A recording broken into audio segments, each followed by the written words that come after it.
तो अभी हमने 2-3 वीडियो में देखा था कि हम वाक्य किसे कह रहे थे, लेकिन अभी हम देखते हैं वाक्य के भेद।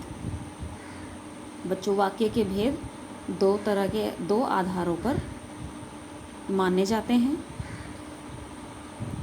पहला आधार है अर्थ के आधार पर उसके वाक्य भेद माने जाते हैं, जो कि टोटल 8 प्रकार के हैं।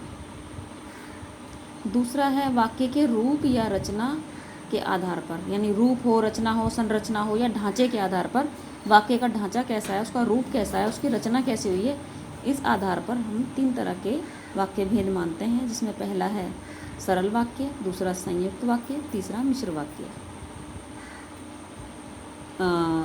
और फिर दूसरा आधार है इसका अर्थ के आधार पर वाक्य भेद, यानी वाक्य का अर्थ क्या है, इस आधार पर भी इसके भेद 8 माने गए हैं। पहला है सरल या विधानवाचक वाक्य, इसको हम विधानार्थक वाक्य भी कहते हैं। दूसरा है निषेधवाचक वाक्य, इन्हें हम निषेधार्थक भी कह देते हैं, कई पुस्तकों में आपको निषेधार्थक वाक्य भी मिलेगा। आज्ञावाचक वाक्य, आज्ञार्थक वाक्य, विस्मयवाचक वाक्य, विस्मयार्थक वाक्य, प्रश्नवाचक वाक्य, प्रश्नार्थक वाक्य। छठा है इच्छावाचक वाक्य, इच्छार्थक वाक्य भी कहते हैं हम।